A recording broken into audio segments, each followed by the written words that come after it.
Mayo 18, 2004, nagmamakaawa ang isang umaakyat ng bundok sa huling dalawang kasama niya sa Everest na huwag siyang iwan. 2 oras lang ang lumipas, nakanghiti pa siya. Depende sa nagkukuwento kung anong nangyari sa 2 oras na yon. Maligayan pagdating sa sukdulan kung saan malaki ang nakataya, pero walang taong basta na lang laman ng headline. Noong huling bahagi ng 2003 sa Washington DC, ang lalaking ito, si Dr. Nils Antezana, inalok niya ang gabay ng sagot ang lahat ng gastos na biyahe pa Mount Everest. Kasama na ang pamasahe sa eroplano, gamit at mga Sherpa. Dagdag pa, may bonus na $10,000 kung pareho silang makakauwi ng buhay. Ang gabay ay si Gustavo Lisi. Magkasama silang umakyat sa Andes at ayon sa website ni Gustavo, naabot na niya ang tuktok ng Everest noong 2000. Sapat na yon para ipusta ni Nils ang buhay niya. Ito na ang huling pagkakataon niyang marating ang tuktok ng pinakamataas na bundok sa mundo. Wala siyang ideya na ang gabay na yon ang magiging dahilan kung bakit hindi na siya makakauwi.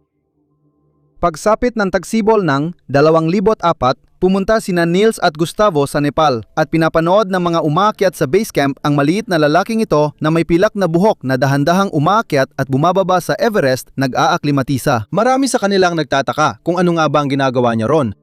May magsasabi sa'yo na hindi talaga siya dapat nasa bundok na yon.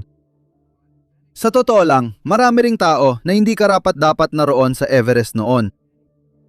Pagsapit ng 2004, ang base camp ay naging parang isang bayang walang batas sa hangganan kaysa isang kampo ng ekspedisyon.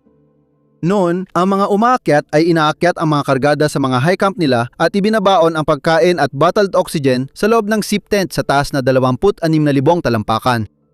Babalik lang sila para sa aktual na pag-akyat, pero pagdating nila, madalas nilang makitang ninakaw na ang bote at pagkain nila. Sa kabilang panig ng bundok, binugbog ng pinuno ng ekspedisyon ang kanyang asawa hanggang mawalan ng malay sa kampo. Habang nanood lang ang grupo at walang ginawa, walang pulis doon. Walang kailangang sunding patakaran. Noong 2004, ang Everest ay isang lugar kung saan ang tanging proteksyon mo ay ang ugali ng mga taong kasama mo. Kaya naman si Nils ay nagdala ng 3 sa pinakamagagaling na gabay na kayang upahan. 2 bihasang Sherpa, sina Big Dorji at Mingma, na pareho nang nakatuntong sa tuktok noon. Kasama rin niya si Gustavo, gabay at kaibigan na sumusuporta sa kanya. Sa kalagitnaan ng Mayo, ipinakita ng ulat ng panahon na humina ang hangin sa itaas at may bihirang pagkakataon marating ang tuktok. Kaya naman, noong gabi ng Mayo 17, 2004, mula sa huling kampo sa taas na 26,000 talampakan, binuksan ni Nils Antezana ang kanyang headlamp at nagsimulang umakyat patungo sa tuktok ng mundo. Nagsisimula ang pag-akyat sa tuktok ng alas 10 o alas 11 ng gabi dahil 12 oras ang lakad mula Camp 4 papunta sa tuktok. Kung magiging maayos ang lahat, kailangan mong dumating bago tanghali o maagang hapon. At pagkatapos ay kailangan mong bumaba agad dahil kailangan mo pa ng sapat na liwanag ng araw at natitirang bottled oxygen para sa pagbaba. Alam ng bawat batikang umaayat sa Himalayas na ang tuktok ay kalahati pa lang ng biyahe. Ang finish line ay ang tent na pinanggalingan mo. Ginugol ni Nils ang buong gabi sa pag-akyat, napakabagal, pa isa-isang hakbang, isang himinga habang nilalampasan siya ng mas mabibilis na grupo sa dilim. Dumating ang bukang liwayway. Lumipas ang umaga. Ang mga kopoan nang nagsimula bago siya ay mabilis siyang nalalampasan sa nakakakilabot na bilis. Pero hindi siya natatakot. Ito mismo ang kanyang pinlano. At bandang alas 10 ng umaga noong Mayo 18, 2004, si Nils Antezana ay umakyat sa huling ilang talampakang nyebe at tumayo sa tuktok ng bundok Everest. Sa wakas, nagawa na niya ito. Isa na siya ngayon sa pinakamatandang tao na nakatuntong doon kailanman.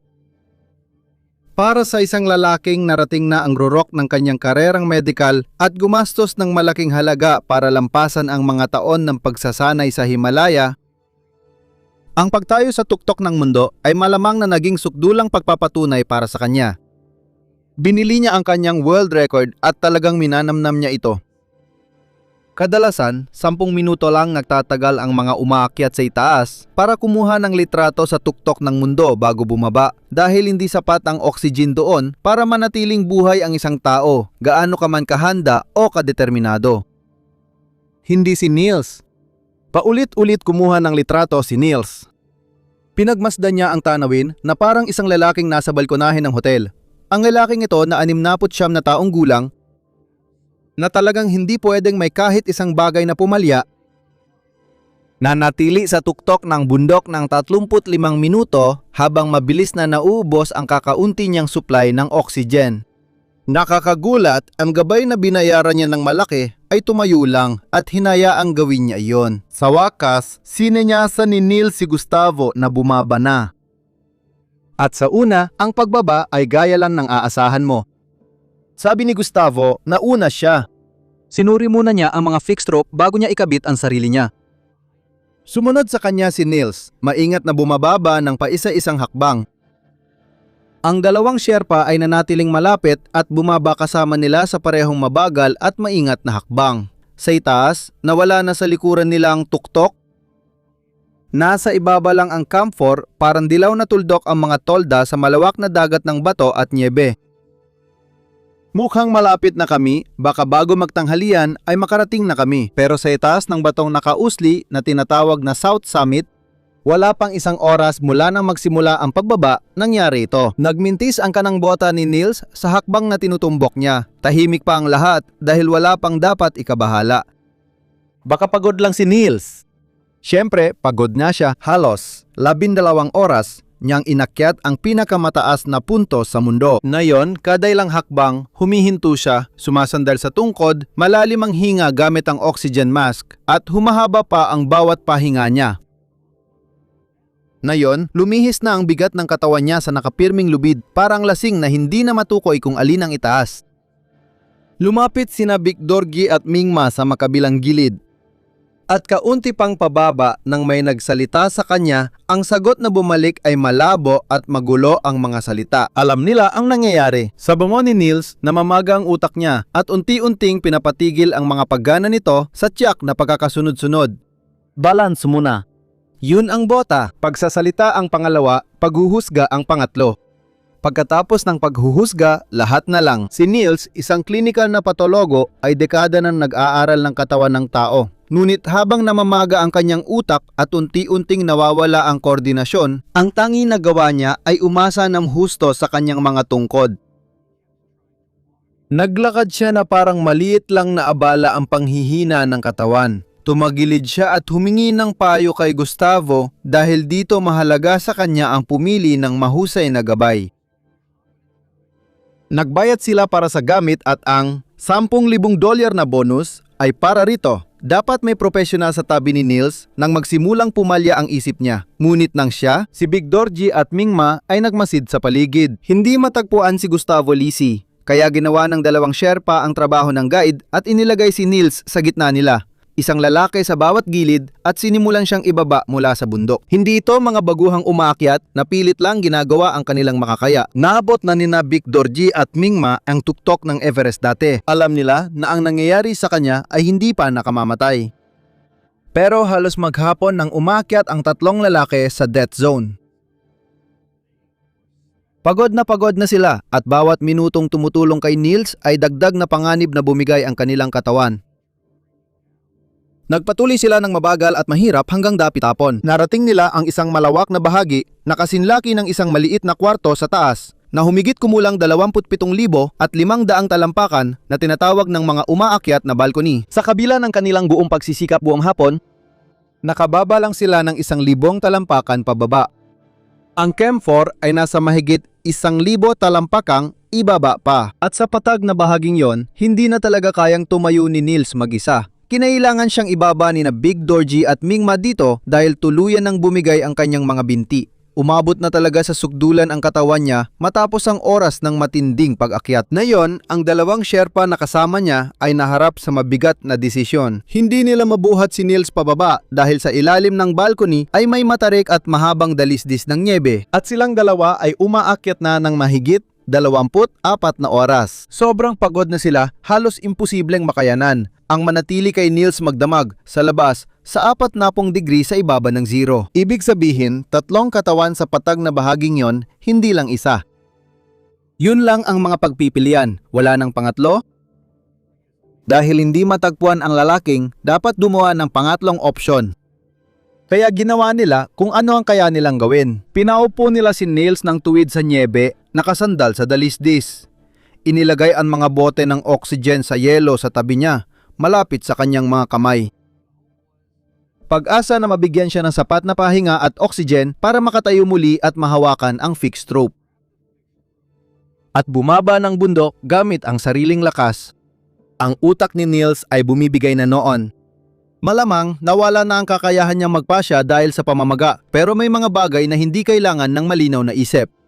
Naintindihan niya kung ano ang balak nilang gawin. Ayon kay Big Dorji, inabot ni Niels at hinawakan ang kanilang mga binti. Pagkatapos ay sinabi niya, ang bundok ang aking tahanan. Huwag ninyo akong iwan. Saglit, walang gumalaw. Pagkatapos, dahan-dahang kumawala si Mingma at muling nagkabit ang dalawang Sherpa sa nakapirming lubid bago sila nawala sa dilim. Si Niels ay niwana lang doon mag-isa sa taas na 27,500 talampakan upang pagbayaran ang kanyang ambisyon. Sa isang punto noong Mayo 18, 2004, si Niels Antesana ay namatay nakaupong tuwid sa niebe at hindi na natagpuan ang kanyang katawan. Doon na sana nagtapos ang kwento dahil hindi naman nagsasagawa ng formal na investigasyon ang mga otoridad sa kampo ng Everest. Walang himpilan ng pulisya sa base camp. Walang anumang hukuman doon sa taas. May climber na namamatay sa itaas, tuloy pa rin ang season at nadadagdagan ng linya sa record books. Altitude, pagbaba, di na-recover ang katawan. Pero sa mga susunod na araw, paakyat baba ng bundok. Laging bumabalik ang mga umakyat sa isang tanong. Malamang dala mo rin ang parehong tanong simula na magsimulang bumaba. Nasaan si Gustavo Lisi? Nasaan ang lalaking ang tanging trabaho ay manatili sa tabi ng kanyang kliyente? Pwede bang subukan ng pagsagip? May ibang gabay kayang nakaabot sa kanya bago dumilim? Ang paraan lang para masagot ito ay tanungin ang lalaki mismo. At ang sinabi niya ay isang masterclass sa pag-ikot ng kwento. Mga kwentong siguradong ipagmamalaki ni Don Draper. Sandaling lihis. Bawat buwan, may kwento na hindi napupunta sa YouTube. Nandyan lang yan kung gusto mo. Nasa ibabang link ng Patreon. Ngayon, saan na nga ba tayo? Nakakagulat na handang pag-usapan ni Gustavo Lisi ang nangyari noong hapon na yon. Sa katunayan, marami siyang sinabi tungkol dito. Ang problema, kapag kinukwento niya ang nangyari, hindi niya ito nasasabi sa parehong paraan. Sa isang panayam, naalala ni Gustavo na nahuhuli siya sa likod ng grupo. Pagod na pagod, hirap na makasabay sa mga Sherpa habang binababa si Niels sa bundok. Sa isa pa, sabi niya na alala niyang siya ang una nagmadali pat mohintum Camp 4 para ihanda ang daan. Minsan parang naubos agad ang lakas niya. Minsan matagal bago siya manghina. Nag-iba-iba rin ang kwento kung kailan sila naghiwalay ni Niels. Wala sa mga bersyong yon ang imposibleng mangyari. Kapag tiningnan ang hiwalay, lahat sila ay kapani-paniwala. Doon lang lumitaw ang mga puwang nang ipagsama-sama ng mga umaakyat ang mga kwento.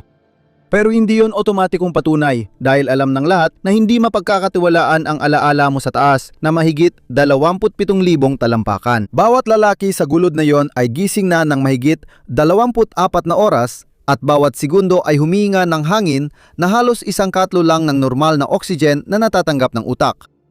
Laging may paraan para subukan ang pabago-bagong kwento. Ginamit ito ng mga umaakyat na nagsiyasat dito. Hahanapin mo ang kwento na di nagbabago at ikukumpara lahat dito. Pagmamay-ari ni na Big Dorji at Mingma, ang kwentong hindi nagbabago. Diretsong sinabi ito ng dalawang Sherpa at hindi ito kailanman nagbado. Si Niels ay nagsimulang manghina sa loob ng unang 1 o 2 oras ng pagbaba. Inalalayan nila siya sa pagitan nilang dalawa. Ginugol nila ang buong hapon sa pagbaba sa kanya mula sa kung saan sa itaas ng South Summit pababa hanggang sa balcony. Sa anumang kwento, hindi tinutulungan ng gabay ang kliyente niya. Ang kwentong yon ay may lahat ng wala sa mga kwento ni Gustavo. Ito ay detalyado. Pare-pareho ito. Pinapakita ito ng simpleng aritmetika ng pagbuhat sa isang tao ng 1,000 talampakang patayo pababa ng bundok. Pinatutunayan din ito ng kung saan napunta ang lahat ng iba noong gabing yon. Pero wala talaga itong saysay. Paano nagkakamali ng ganito ang isang profesional na gabay? Hindi lang isang pagkakamali, sunod-sunod pa. Pinayagan ang isang 69 na taong gulang na tumayo sa tuktok ng bundok ng 35 minuto. Walang radio call nang humingi ng kliyente? Walang plano, walang pagsagip, walang iniwang mensahe kahit kanino sa Kampo 4. Hindi ito kakulangan sa lakas. Mga kakulangan sa kaalaman. Mga bagay na kahit ang mga karaniwang tao ay alam na. Sandali lang.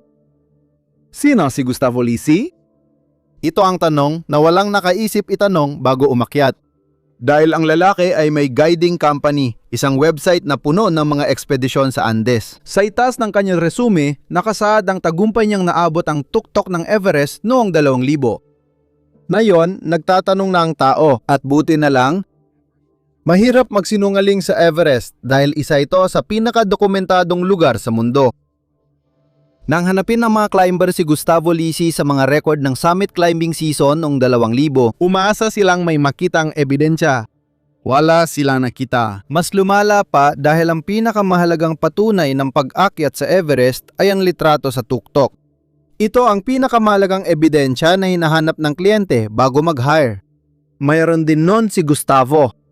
Matagal na niyang ipinapakita ang larawan niya sa tuktok ng mundo noong 2000. Pero ngayon, na masusing tingnan ng mga umakyat talaga sa Everest noong 2000, ang larawang iyon, may napansin silang isang bagay na hindi dapat naroon. Dahil ito ay padaari ng isa pang umakyat na talagang tumayo sa tuktok ng mundo noong 2000, na bumaba bitbit ang mga larawan niya sa tuktok.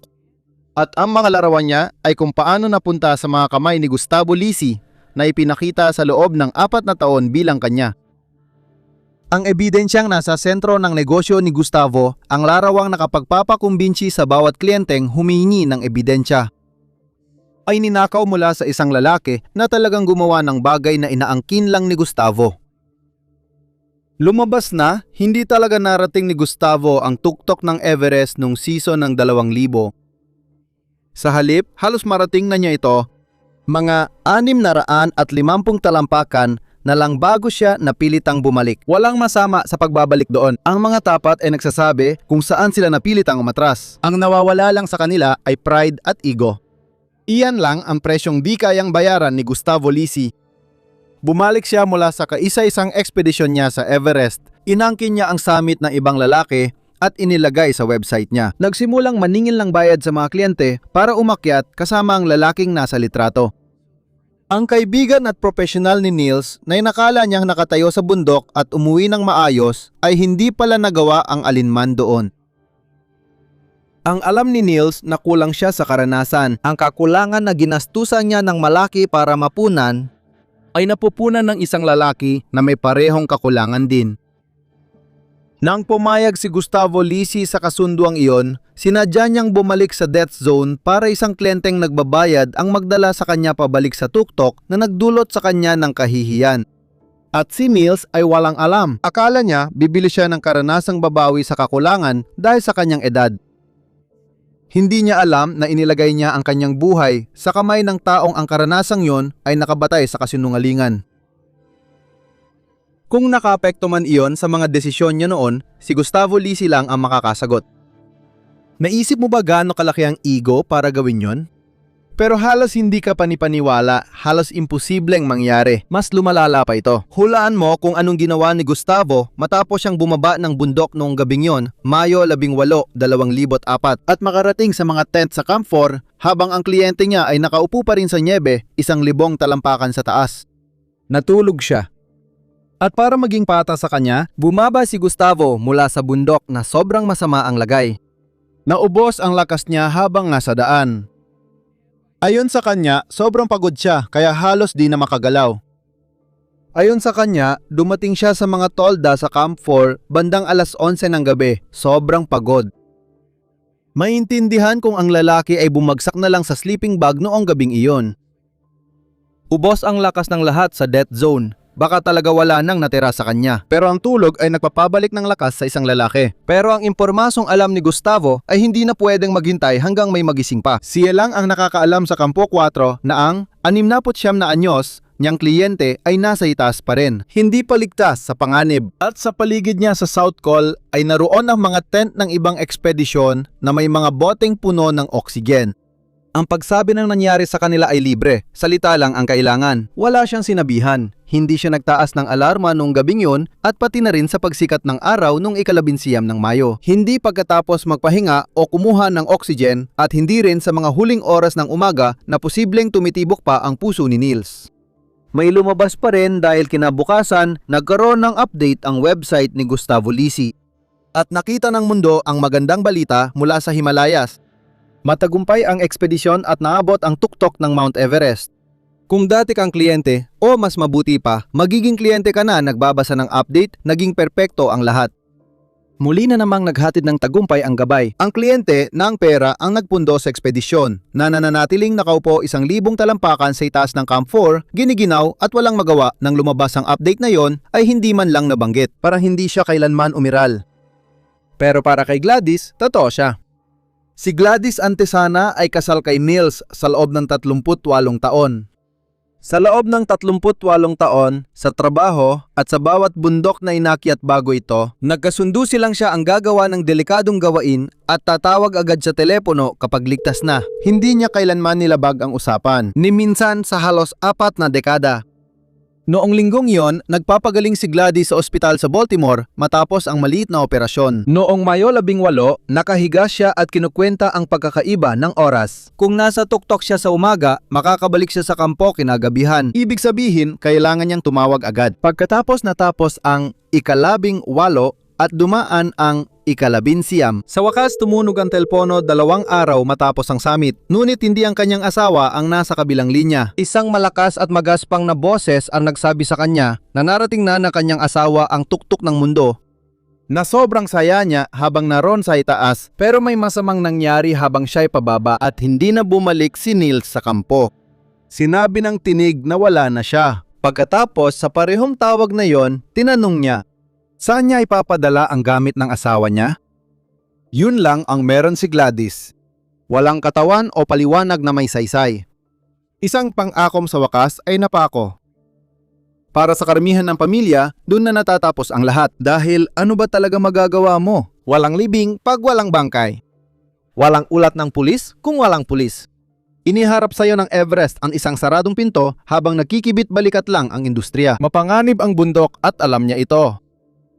At sana nakalusot si Gustavo sa lahat na nangyari doon sa itaas. Kung hindi dahil kay Fabiola Antezana, anak ni Nils si Fabiola. Makalipas ang ilang araw mula sa tawag, lumipad na siya papuntang Kathmandu. Dahil hindi naman naghihintay si Fabiola sa bahay ng 6 na linggong walang alam, nakakatanggap siya ng balita mula sa kanyang ama habang nasa ekspedisyon ito. At sa mga linggong yon, sa gitna ng karaniwang balita sa araw-araw niyang buhay at ang grandeng pag-akyat ng kanyang ama, may isa pang bagay na unti-unting lumitaw. Hindi naging ayon sa plano ang mga nangyayari kina Nils at Gustavo. Lagi siyang kinukwentuhan ng ama. Kung mag-isa titingnan, halos wala itong ibig sabihin. Ang mga kliyente at mga gabay ay madalas na nagkakaroon ng tensyon sa isa't isa tuwing mahahabang ekspedisyon. Hindi ito sapat na dahilan para itigil ang ekspedisyon. Pero naging mahalaga ito sa mga sumunod na nangyari. Dahil nung dumating na yung tawag ng pakikiramay kay Gladys, ang narinig ng lahat ay trahedya sa pag-akyat ng bundok. Ibang narinig ni Fabiola. Lalo na nang ang guide na pinoproblema ng kanyang ama ay siya ring guide na bumaba nang wala siya at itinago ang balita ng 2 araw. Nayon, sa kakaibang paraan, minadali ang pagpapadala ng gamit niya. Kaya hindi siya handang iwanan na lang yon doon. Kailangan niyang alamin ang nangyari, kaya agad niyang tiningnan ang mga dokumento ng ekspedisyon. Dito niya nalaman na ang pagkamatay ng ama niya ay naitala lang bilang karaniwang pagkamatay dahil sa altitude.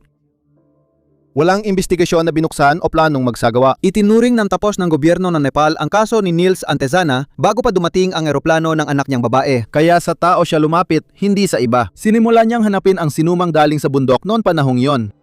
Tapos na ang panahon at nagkakahiwa-hiwalay na ang mga saksi sa 100 bansa. Yung mga nakontak niya ay may trabaho na sa bundok. Mga karera matatapos agad kapag tumistigo laban sa mga gabay. Magagalang at maawain ang mga tao sa pagkawala niya. Ngunit kaunti lang ang sinabi nila, bukod sa kwento ng Sherpa at pabago-bagong kwento ni Gustavo. Kahit wala na makuhang impormasyon sa Kathmandu, patuloy pa rin siyang nagtatanong sa mga mamamahayag, investigador at komunidad ng umaakyat Nagpapadala ng mensahe sa sinumang pwedeng mag-imbestiga. At nagbunga ito. Ang mga umaakyat sa bundok noon ay formal ng naghambingan ng mga salaysay tungkol kay Gustavo. Sinuri ng komunidad ang kanyang record at ang nabanggit sa video, lalo na ang walang laman na season noong 2000.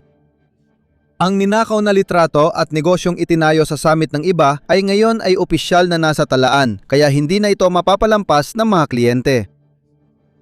Isang reporter ng Washington Post ang ilang buwang muling binuo ang nangyari sa ekspedisyon oras-oras. Si Michael Cotas, Pulitzer-winning journalist na umakyat din sa Everest noon, ay ginawang sentro ng kanyang libro ang kasong ito tungkol sa kalagayan ng bundok. Ang landas na sinundan mo sa bidyong ito, gawa nila iyon.